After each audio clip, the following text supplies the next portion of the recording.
气象局向沙巴西海岸发出持续降雨警报，星期二开始到星期三连续2天，当地预料出现下雨天气。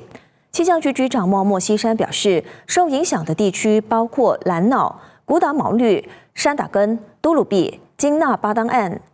比鲁兰和古达。民众可以通过气象局的官方网站 MyChaja 应用程序或拨打热线获取最新资讯。